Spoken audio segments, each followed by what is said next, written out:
Hey everyone, wanted to take a break from the daily Flesh and Blood gameplay to kind of talk Zen deck construction.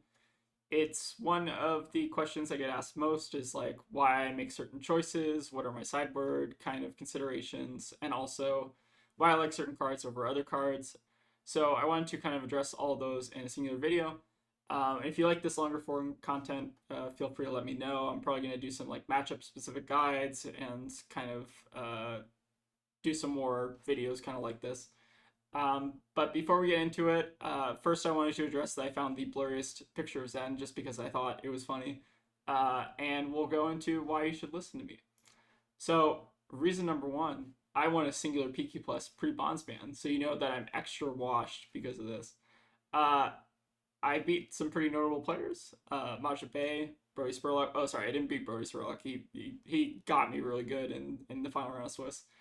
But then I also beat Pankaj in the top finals. So this is reason number one you should listen to me.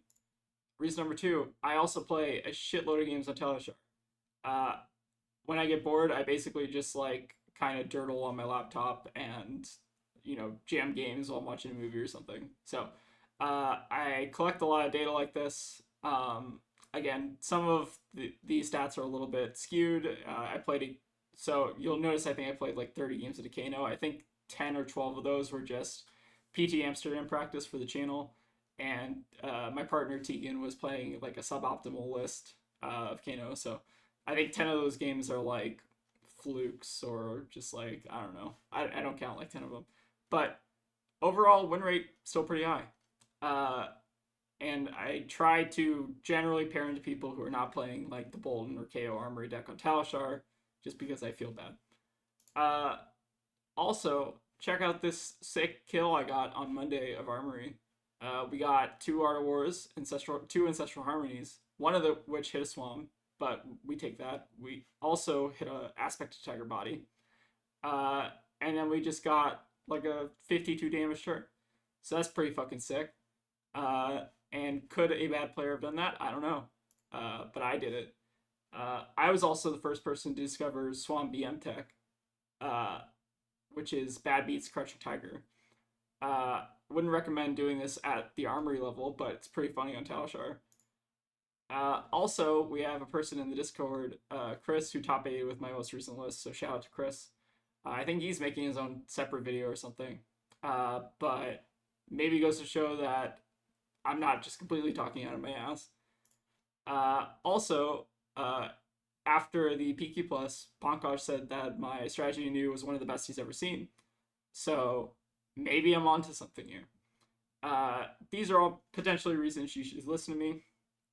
And then next on, I kind of wanted to do kind of a historical deep dive into the version of Zen that I was running, and also kind of more recent iterations post ban and where we go from here, basically.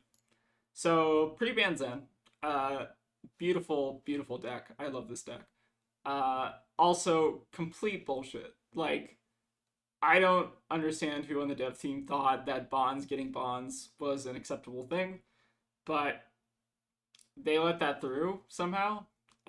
Bonds always should have been a majestic, and I'm glad it is functionally now. Uh, so this was my list. I was on 9 bonds, 7 descendants, and then 2 swam. The 2 swam were basically like mini descendant gustwaves, basically like 3 block descendant gustwaves. And my innovation when you compare this to, I think I stole a lot of this list from like Dalton, the Zen player, but my innovation for this list was adding aspect and chase a tail in addition to the 9 bonds, so you just have extra bullshit you could throw at your opponent, right? Uh, and this deck was awesome. Uh, I think this deck was probably the most broken deck I've ever played in a card game.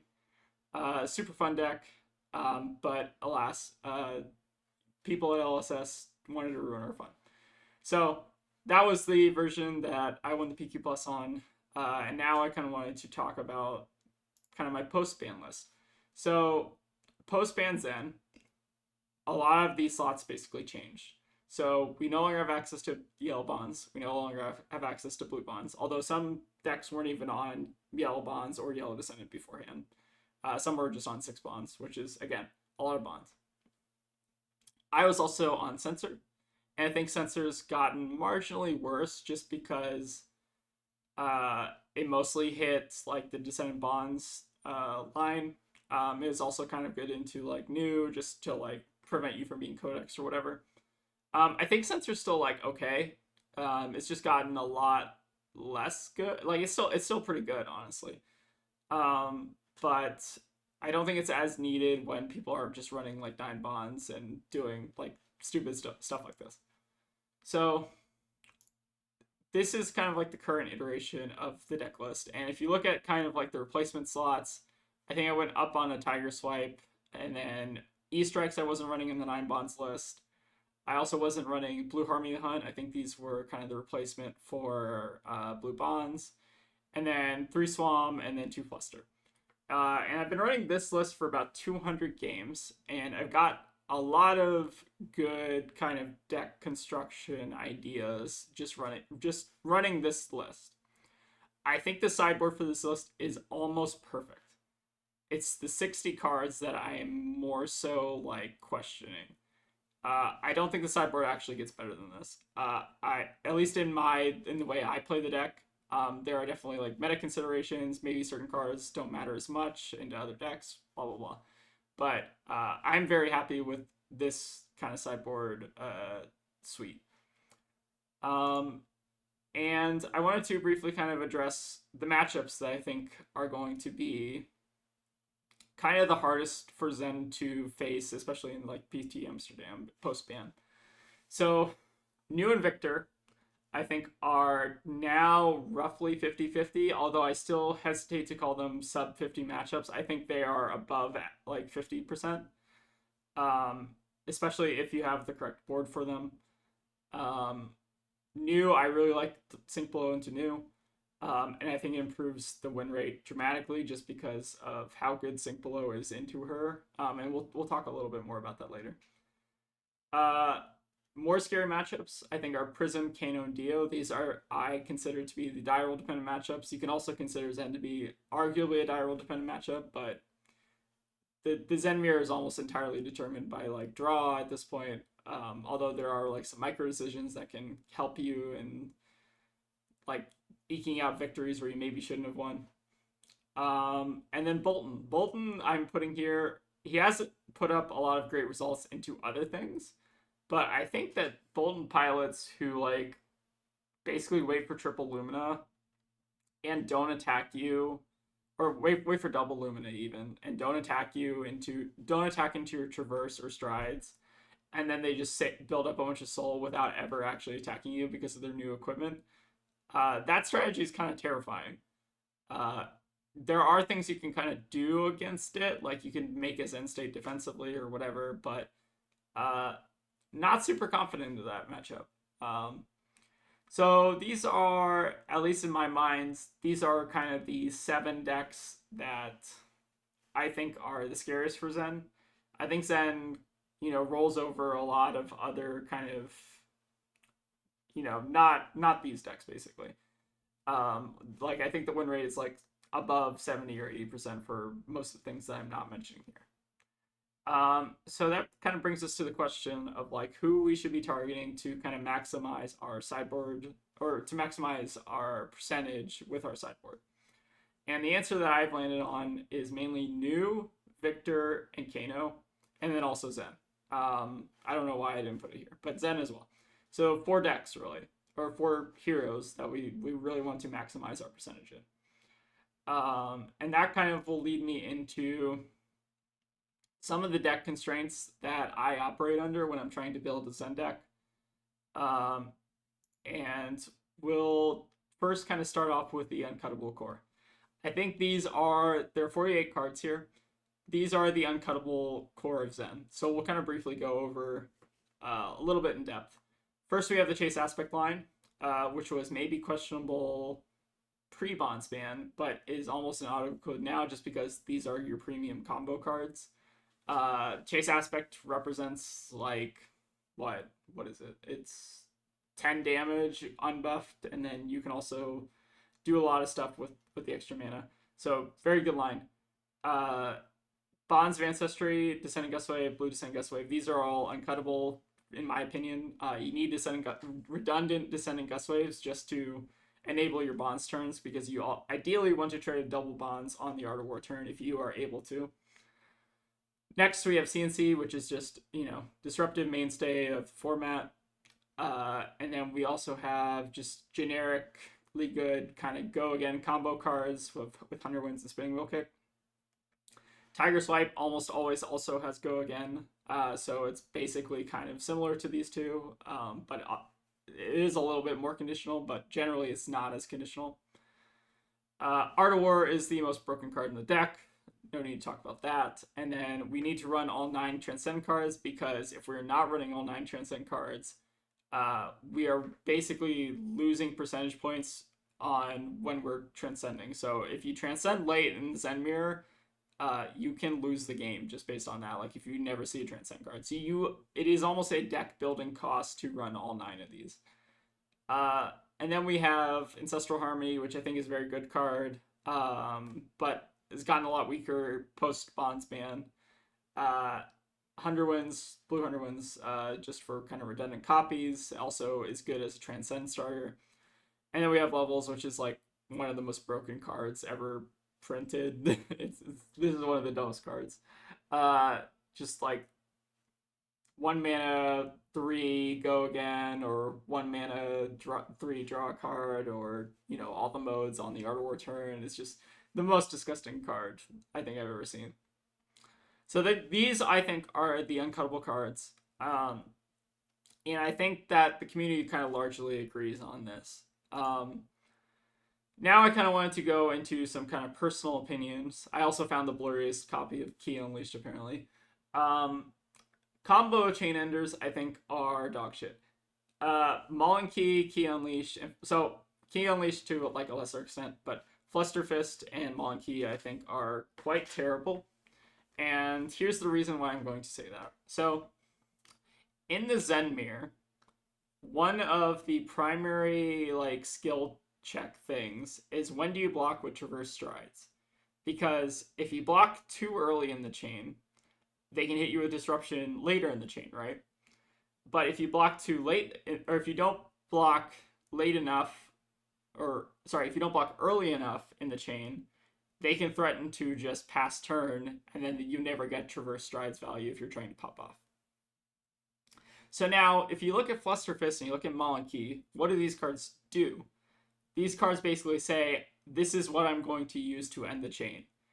And if you'll notice, neither of these are disruptive effects. So Maul and Key does 1 damage, which Zen does not care about, unless you are dying. And Flusterfist does nothing, right? Key Unleashed also does nothing. Although Key Unleashed has some niche kind of I think a 1-of is good, but multiples of the card, obviously trash. So I think that Combo Chain Enders are quite poor in Zen. If you're trying to pad combo count by adding in Combo Chain Enders, I'd almost rather run just non-combo cards as opposed to these. Because they're basically telegraphing to your opponent that I don't have Disruption if I want to play this card. So that brings me to my next point. Disruptive Chain Enders are very good. So Weakest Link, CNC, Censor to a lesser extent, but this is kind of just illustrating my point. These cards are very good disruption into Zen. So if these cards basically kind of present a mind games for your opponent. So if I have, let's say I have access to 3 resources, and I go Needle, and I have 2 floating, my opponent now has an option. Do they block Traverse Strides on the Needle, just to guarantee that they're going to be able to transcend? Or do they try to wait for the disruption effect at the end of the chain? And let's say you have no arsenal in the situation. If they block Traverse Strides on your Needle, then they don't have armor to block your Weakest Link, right? But if they block Traverse Strides if they don't block with Traverse Strides on your Needle, you can then threaten to pass turn and not give them Strides value, right? So Disruptive Chain Enders are, I think, probably the most important mirror breaker card that you can run into Zen. I think it's even better than Trom. Although I know a lot of people like Trom, I'm not the biggest fan of Trom. But I think it is pretty good into Zen, just not good into like other things. So yeah, these cards I think are just generically good into a lot of the field.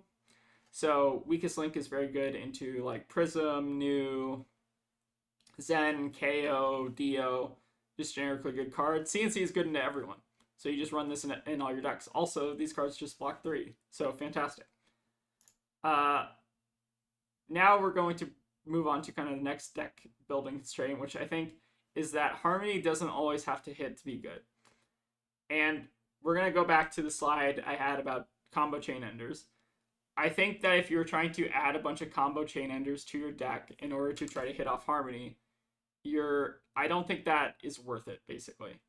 It might be worth it for like 1 or 2 like chain enders, but for multiple chain enders, like if you're running 8 chain enders in your deck, you're going to brick very often. Even with like micro narration, which I think runs 5 chain enders, so 3 CNC, 2 Weakest Link, you can still draw multiples, and sometimes it's correct to like banish one of the multiples on the Art of War turn, as opposed to like trying to like go again shenanigans or whatever, right? So Harmony, I think, here's what I said to someone kind of who messaged me about kind of like combo percentages. I think Harmony is a very good card, and obviously hitting it with it is insane, but you should not be playing this card to hit combo cards off the top. You should be playing this card as an anthem on the Art of War turn, and if it happens to hit something, sometimes that wins you the game, and if it doesn't happen to hit something, you should be playing with it, assuming that you're not going to hit something. So if this gets like +5, +6 on the combo turn, you're very happy with this, even if it doesn't hit anything off the top. And I don't think that you need to basically add a bunch of bad cards to your deck in order to just enable Ancestral Harmony, because Ancestral Harmony is you know, a very good card, but there are other cards in your deck that I think, you know, are more important, like your Disruption, or just like your bonds line stuff, or your bonds consistency and stuff. So yeah. Also, this is kind of a weird constraint, but I want you all to hear me out on this. I think that regardless of your version of Zen, you want at least some number of Harmony of the Hunt in your deck. And there's a couple reasons why I'll say this. Harmony of the Hunt in either color is a very good card, because getting a hand tiger is incredibly valuable in terms of snowballing, and also just like doing like chase aspect when you have to like banish a tiger to Art of War, right? So what Harmony of the Hunt like kind of allows you to do, even on like the non-combo turn, is enable like chase aspect, basically. And it also has a very high ceiling of giving you another tiger potentially on the Art of War turn that you can then use to banish to do like a double Art of War. This card is very strong, and people often ask me why, you know, this card over Biting Breeze, and it's because a tiger in the hand is worth more in the banish, basically, is what I would say. So these 2 cards, I don't care what color that your deck is running. It could be either. I think you want at least 3 of this effect, though. This effect is very, very strong.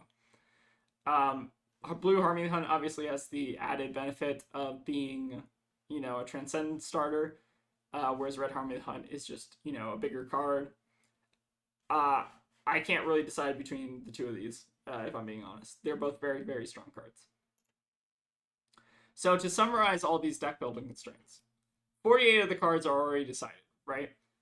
There's not going to, unless there's some kind of crazy like surging whelming thing that people haven't experimented with, or there's going to be like those tiger builds that pop out of nowhere and just, you know, do 1 million damage. I don't know how consistent that is.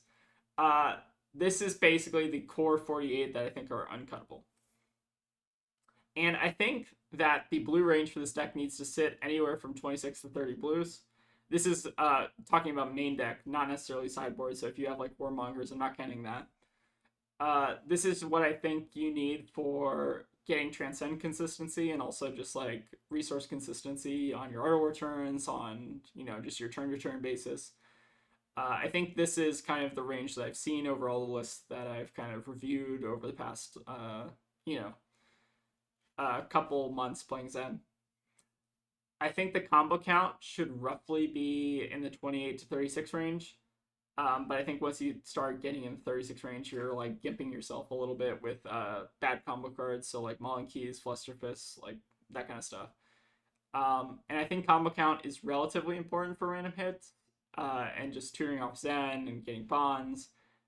So there are a couple legitimate reasons why you want to run even some bad combo cards potentially, just to kind of enable your just overall strategy, even if it's not very good on the pop off turn itself. Disruptive changes, I think, are very good. And again, like I mentioned, I think that they're better than stuff like Trom or other stuff. And then I'm also a big fan of Red Harmony, or either color Red Harmony of the Hunts. It's a very good card for high rolling with multi Art Wars. So now we're going to talk about deck building options. I've got a couple helpful infographics for that. So first we're going to actually talk about Swombology. And I think that Swamp is kind of an overlooked card right now, and I understand why. It feels very clunky, especially on the non-pop-off turn, and it's very hard to get a pop-off turn with it. But what I treat this card as is, if you're transcending, you're basically getting your first bonds in graveyard. This is basically like the 7th copy of Descending Gustwave in your deck, but it's a blue 3-block, right? So I think I still like Swamp. And it enables you to, in kind of either aggressive mirrors or in control mirrors, or sorry, in aggressive matchups or control matchups where you're trying to high roll your opponent a little bit or just develop out the first bonds in graveyard. It's very strong for that reason. And then this is kind of like a common play line you can do where, like, if you shifting, pitching a Titanium Bubble, and then pass over, you're gaining a resource. So you can do 2, 0, like 4, 1, whatever, which is not in itself like a crazy turn, but keep in mind, if you're tutoring for bonds, you don't need a Descending Gustwave to enable this, basically. This is basically your Descending Gustwave. And again, to mention kind of the ceiling on Swamp, if you have access to 2 like either the Chief from the Traverse and then another Transcend card in your hand, and then also Swamp on the Art War turn, and you have bonds in graveyard, this represents basically double bonds. So that is kind of like the ceiling and why I still think Swamp is a very good card. 3 of copies we'll get to in a second, but I think that you still want some number of copies in your main deck just of Swamp, because I think it is a very interesting effect, and I think it's worth it in your deck. So now we'll go on to the Zen diagram of shitty blues. These are all kind of the blues that I've considered at one point or another, although Cosmic Awakening is kind of just here as a meme. But all of the blues basically kind of fall into one of these categories. And these are not necessarily like the blues that are like up here. These are not any of the blues that are like Descending Gustwave, 100 Winds, whatever. This is just talking about just blues that I think are outside of that 48 core uncuttable. So I think Swamp and like Wind Chakra and Trom are all, blue 3-blocks with Go Again. So they all kind of fill a similar role of being like, just the shitty blue you add to your deck. Then you also have these kind of like blue non-combo Go Again attacks. So like Mighty Breeze, Be Like Water, Harmony. Then you also have these like blue non-Go Again attacks, which are like even more suspect. So you got like Fluster, Winds of Eternity, Whelming, Dishonor, Aspect Tiger. I've never actually seen anyone ever play Aspect of Tiger Mind. And then you got like Blue Spinning, which is kind of like actually at an interesting niche because it is one of the only blue combo cards that naturally has Go Again. That's not already in the main board. So these are all the cards that I've kind of considered in terms of the 27th blue. And I think that there's still not a very good consensus on what what is in what is the best card out of these, I guess, is what I'm trying to say. Now we'll move on to Peter Benenzik, who recently top-8'd, I think it was the AG event. And we have a question here. Is he a genius, or was he huffing the Winds of Eternity? Winds of Eternity is a very interesting card. I tried to playtest this card before making this video. And this card is fucking bizarre. Because you remember how I said that chain enders are like dog shit, right? This card is very weird because it's a chain ender, right? So you're telegraphing to your opponent, like, oh, I'm about to, like, I'm going to end the chain with this. I don't have disruption. You can block whenever you want, right? This card is weird because you don't actually have to play it all the time necessarily. So, like, if you have, like, a CNC in your hand and you have Winds of Eternity, why not just pitch Winds of Eternity to play the CNC, right?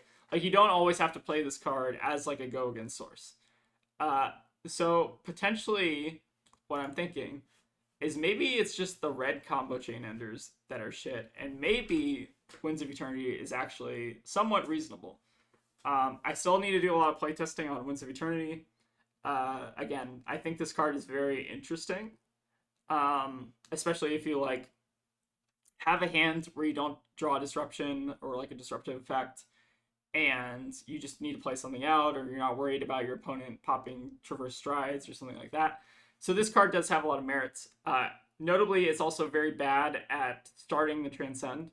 So if you want to start a Transcend with this, you have to attack for 2, Transcend, and then you either have to pitch the Zen or make a Zen state, or just keep it in your hand and IP yourself if you want to actually like Transcend off this card. So it can be very awkward. I think Peter notably was running Trom also in his sideboard. So maybe I don't know this for a fact. I didn't actually watch a lot of the AG stuff or confirm this with anyone. But my hypothesis is maybe that he's siding Winds of Eternity out for Trom in the mirror, which is very smart. So potentially a card to consider. And then yeah, I think the red combo chain ender is a shit, but maybe, just maybe, Winds of Eternity fills this weird niche where it's a blue combo chain ender, which is maybe okay because you can always just pitch it, is maybe my hypothesis here. So now we're going to move on to the new list for 723, and I have been basically kind of agonizing over this list, right? I recorded like this whole video beforehand, and then I immediately like watched that video. I'm like, oh, that deck list is shit. I fucking hate all the cards in this deck list. So I've opted to basically not. I'm not going to basically decide what the best blue is. I still have no fucking idea. I don't have enough reps. I think I've only got 14 matches on this deck. I've tried out a number of different things that I've just swapped like in every single game. So I've tried all of these cards below you just to see what I kind of started liking. And the only so there are 6 cards missing from this deck. The only constraint here is I think that you have to run either one of the red Harmony Hunts or one of the blue Harmony Hunts. I think 3 of these 3 of the 6 cards that are missing from the 54 has to be one of these 2 cards, because I think that effect is very good as a 3 of in your deck. As for what the other card is, like, I have no idea. Like, if you want to run blue Harmony Hunts, I think you want another red just to kind of like even out your kind of cost curve. If you want to run the red Harmony Hunts, then you probably want to consider like a blue like Spinning Wheel Kick or blue Biting Breeze. I have no fucking idea. Oh, also, hold on. I'm going to add Winds of Eternity to this list because that should also be in there. I've also tried Winds of Eternity over the last couple days. I'm not sold on this card. I think it is suspect in a lot of scenarios, especially if you're like me. So I think my sideboard is perfect. I don't like Trom. I'm just saying that generally. It's weird to not be able to sideboard this card out, which I think is maybe how Peter was using it. So if you're running Trom, maybe Winds of Eternity gets better. Because you're able to sideboard it out in aggro mirrors where you want to just kind of transcend as early as possible and like dig for your transcend cards or whatever. Maybe that's like in consideration. Also, one notable thing about Winds of Eternity, actually, if you look at, let me pull up, like, I pull up the old deck list. if you look at the old Zen deck list, let me see if I can find it. PQ Plus. So if you look at the old Zen list, we have what? We have 27 blues. 3 of these blues were bonds, right? And bonds is not a card you can necessarily transcend off with. So maybe, just maybe, this blue slot here, you'll see we're missing 3 blues. This blue spot here doesn't have to be a card that you necessarily need to transcend off with, which is maybe the theory behind Winds of Eternity. So maybe you run this card, because currently, if you look at kind of combo counts of this deck, let me, I think I have to be in cards, yeah. So if you look at the combo cards for this deck, we have 27, right? If we can pump that to 30 with Winds of Eternity, maybe that's worth it. Because 30 is a pretty high or pretty average combo count that you can sit on. I think 27 is a little bit too low. 28 gets to be a little bit more reasonable, and 29 is pretty solid. Like anything in that range of like above 28, I think is reasonable. And I think that just in general, you don't need to run a lot of bad combo cards in your deck. So this is where I'm at with the deck. I haven't made a decision definitively, but if I had to kind of, if you put a gun to my head and said, you have to make a decision right now, we're going to Pro Tour Amsterdam, get your shit together, we're going to win this thing. If you told that to me, what I would probably say is I would add this to the deck, and then I would add this to the deck. And I have not tested any of this, right? I think this card is still fucking weird to play with. I don't have a lot of confidence in this card. I do like two Swam. If you notice, we did go down on a Swam. Or actually, this is my PQ Plus list. But anyways, I did go down from 3 Swam to 2 Swam just because I think drawing multiple Swam is a little bit of a feels bad. And we're running Red Harmony Hunt just because this effect is very strong. So this is probably what I would build if I had to go tomorrow. Again, I think the sideboard is near perfection. And again, like if I was running into Zen, what I'd probably do is I would probably like cut E-Strike and then just add like Weakest Link, just because I don't think E-Strike is necessarily the strongest effect into Zen. But this is probably what I would like run into Zen. And this to me seems pretty solid. I like this a lot. Again, with this list, I think the priority is going to be arsenaling like your Transcendent starters and stuff like that. But this is probably the closest thing I'd probably come to running. But again, I haven't tested any of this. I'm not going to actively change my own deck list until I'm kind of confident in the results. I do not like Fluster in my old deck list. Let me see. What is this one? Not a huge fan of Fluster right now. Again, like I said, I think so. The dream with Fluster was ultimately to like shifting winds and to open the center and to doing this. I've gotten that to work like less than 10 times out of 180 games. So I don't think you need it really. Like Fluster is just like a fine 0 for 4 whatever. It's a fine card. If you hit it off Harmony, it's pretty good. It also pads the combo count. If you look, like I'm currently I think on 29 combo cards. Yeah, I'm on 29 combo cards. So, and I cut these also into Zen. So if you're realistically into a lot of matchups, I'm on like 27 combo cards. But anyways, I think that there is a lot of room for kind of experimenting with a lot of this stuff.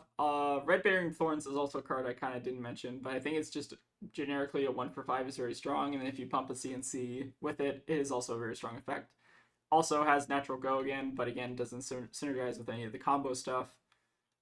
So another card to consider. I think all these cards are going to provide, like, these are the 50, sorry, if I go, if I inventory this, and then I inventory all these, like, oh my god, this is a mess. But anyways, if I had to say that these are kind of the 54 cards that are going to make or break your games the most. These last 6 cards are just for marginal percentages over some random shit, like, I don't know. Uh, the more and more I look at this Zen list and the cards that I'm considering, I feel like these cards barely even matter if I'm really looking at it like this is a shitty blue, this is these are all just shitty blues and these are all just shitty reds, right? Like none of this I think actually matters. I think it might just even be down to personal preference. I think the numbers on these cards are so similar that like I'm hard pressed to imagine it actually mattering. And again, some of you all can like argue on this. Maybe there's one of these cards that's like completely busted and I'm just not seeing it. But this is kind of what my thoughts are on the current state of Zen and what I like. I do want to briefly kind of go over Sideboard, I guess, just before we wrap up. I really like, if you want to beat Kano's almost 65% of the time, I think this is like the ultimate board. So we have, I think, what is it, 5, we're already running needles just for aggro. So it's 5 additional slots just for Kano to improve the matchup from like, I think roughly 50-50 to, I think, what is it, 65 or 70% win rate. Again, I haven't tested that with my partner. My partner's a very good Kano, so we play a lot of Kano. I think it does improve the matchup substantially, so that's why I'm running it. And I think Kano is kind of suspect. If you're not planning on seeing a lot of Kanos, which is pretty reasonable, maybe you cut links and add Spell Void 1. And then you can like cut down on like Salt the Wound and add in like another weakest link for Prism or like another Warmongers for Azalea or Riptide or whatever. There's definitely a lot of experimentation. What I think are the uncuttable sideboard cards, I think are weakest link, Sink Below, and Warmongers. So I think you have about 2 slots where you can kind of flex in between that. So that could be either additional weakest link, Warmongers, Snag, Salt the Wound, whatever.